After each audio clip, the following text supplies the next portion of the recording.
Hi everyone, welcome back to another video from Wake&Tech. In this video, we are going to be learning how to reset a forgotten Discord password using your mobile device.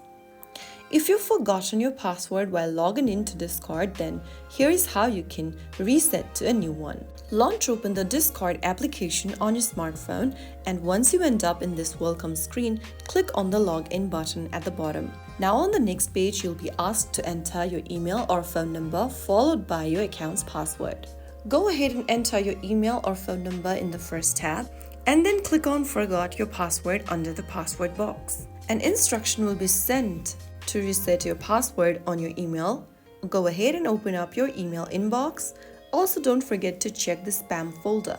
You will then receive a password reset request from Discord. Tap on it and click on Reset Password. Now select one of the web browsers, and on the next page, you need to type down the new password you want to reset to. Make sure to type down a strong password and tap on Change Password. Soon after you do that, your new password will be updated.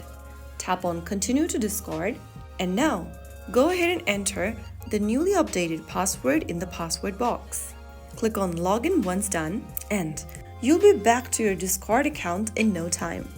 That's how you can easily reset your password on Discord if you've forgotten it while logging in. Next time you try to log into your account, make sure that you enter the newly updated password. If you found the video helpful, don't forget to like, share, and subscribe to the channel. I will be back again in the next video. Thanks for watching.